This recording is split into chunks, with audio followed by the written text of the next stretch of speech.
नमस्कार मैत्रिणींनो, संगीता क्रिएशन्समध्ये तुमचं मनपूर्वक स्वागत आहे। सर्वांना श्री स्वामी समर्थ। आजच्या व्हिडिओमध्ये आपण पाहणार आहोत साडीला पिको फॉल करण्याची सोपी पद्धत।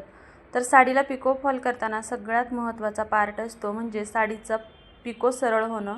आता पिको सरळ होण्यासाठी काय करायचं, तर या पद्धतीने साडी जमिनीवर सरळ अंथरून घ्यायची आणि एका लाईनमध्ये सरळ कात्री पकडून कटिंग करायचं। बऱ्याच जणी धागा काढूनही कटिंग करत असाल, पण ही अगदी साधी सोपी सरळ पद्धत आहे। या पद्धतीने जर तुम्ही सरळ साडी अंथरून सरळ कटिंग केलं तर तुमचं पिको कधी तिरका होणार नाही आणि साडी नेसल्यानंतरही तिरकी होणार नाही, अगदी सरळ पिको होईल। चला तर आता पिको फॉलच्या मशीनवरती ह्याला पिको करून घ्यायचं आहे। आता ही आहे माझी पिको फॉलची मशीन। या मशीनवरती मी फक्त पिकोच करते।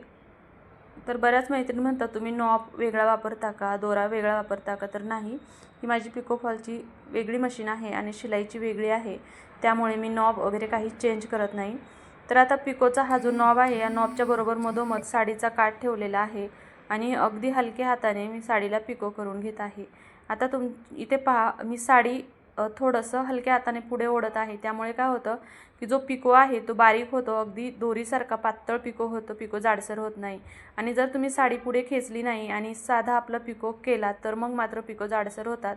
हेच पिको जाड होण्याचं कारण आहे। तुम्ही अगदी हलक्या हाताने जर पिको करताना साडी थोडीशी पुढे खेचली तर पिको अगदी पातळ होतो।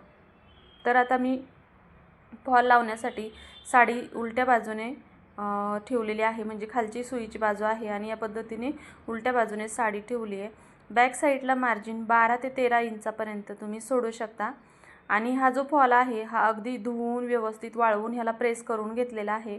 मागच्या 1-2 व्हिडिओमध्ये कमेंट आलते की तुम्ही फॉल धुवून वापरत नाही का, तर फॉल धुवून जर वापरला नाही तर पूर्ण खराब होणार साडी। पण फॉल हा कॉटनचा असतो आणि तो धुतल्यानंतरच लावतात, न धुता फॉल जर लावला तर तो अकसला जातो। ज्यावेळेस आपण साडी धुतो त्यावेळेस फॉल धुतला जातो आणि मग फॉल अकसतो, मग साडीला घड्या पडतात फॉल अकसल्यामुळे। त्यामुळे फॉल नेहमी धुवून वाळवून आणि प्रेस करूनच साडीला लावला जातो।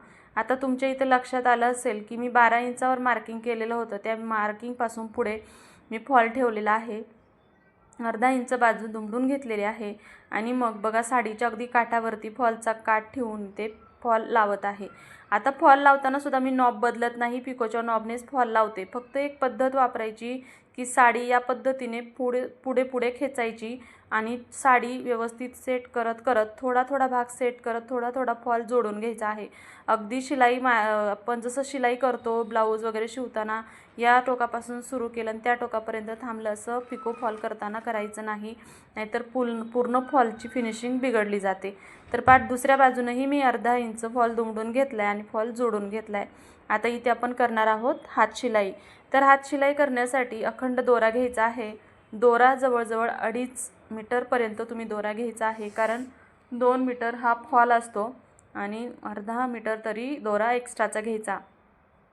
हात शिलाईसाठी अगदी बारीक सुई वापरायची, जाडसर सुईने हात शिलाई जाड होते आणि दोरा सगळा दिसून येतो, त्यामुळे नेहमी सगळ्यात बारीक जी सुई असते ती हात शिलाईसाठी वापरायची। आणि आता दोऱ्याच्या मागच्या बाजूला गाठ देऊन घ्यायची आहे। आता हात शिलाई करताना वरच्या बाजूने 1/4 इंच आणि खालच्या बाजूने अगदी सुईच्या टोका एवढं मार्जिन घेऊन हात शिलाई करायची आहे। तर आता हे या पद्धतीने मी मार्किंग करून घेतलेलं आहे आणि हात शिलाईसुद्धा करायला घेतलेली आहे। तर वरच्या बाजूने अगदी जे मार्किंग केलेलं होतं त्या मार्किंगवरतीच हात शिलाई करायची आहे आणि खालच्या बाजूने फक्त दोरा अटकेल इथपर्यंत, म्हणजे अगदी सुईच्या टोका एवढंही, म्हणजेच काय साडीची सुईची बाजू असते त्या बाजूने दोरा दिसू द्यायचा नाही, ही काळजी घ्यायची आहे। आणि सुरुवातीला फॉल हात शिलाई करताना थोडी काळजी घ्यायची, दोरा गुंतणार नाही किंवा तुटणार नाही याची। आता ही कॉटनची साडी असल्यामुळे मी मशीनवरतीच इथं हात शिलाई करते, कारण साडी जास्त सरकत नाही। पण जर सुळसुळीत साडी असेल सिल्कची वगैरे तर मात्र फॉल लावताना खाली पाटावर किंवा तुम्ही सरळ जमिनीवर अंथरून फॉल लावू शकता। आता सुळसुळीत किंवा ऑर्गेन्झा सिल्क साडी असेल तर मी सरळ जमिनीवर अंथरून घेते, सरळ फॉल साडी सेट करून घ्यायची आणि मग हात शिलाई करायची, अगदी पटकन होते। पण जर कॉटनची साडी असेल तर तुम्ही या पद्धतीने अगदी मशीनवरती सुद्धा अगदी 5 मिनिटांमध्ये फॉल लावू शकता, त्याला खाली जमिनीवर अंथरण्याची गरज नाही। पण सिल्क साड्या असतील, ऑर्गेन्झा असतील तर त्या साड्यांना मात्र खाली जमिनीवर अंथरूनच मग फॉल लावावा लागतो किंवा पाटावरती फॉल लावावा लागतो। तर चला या पद्धतीने मी हात शिलाई करून घेते।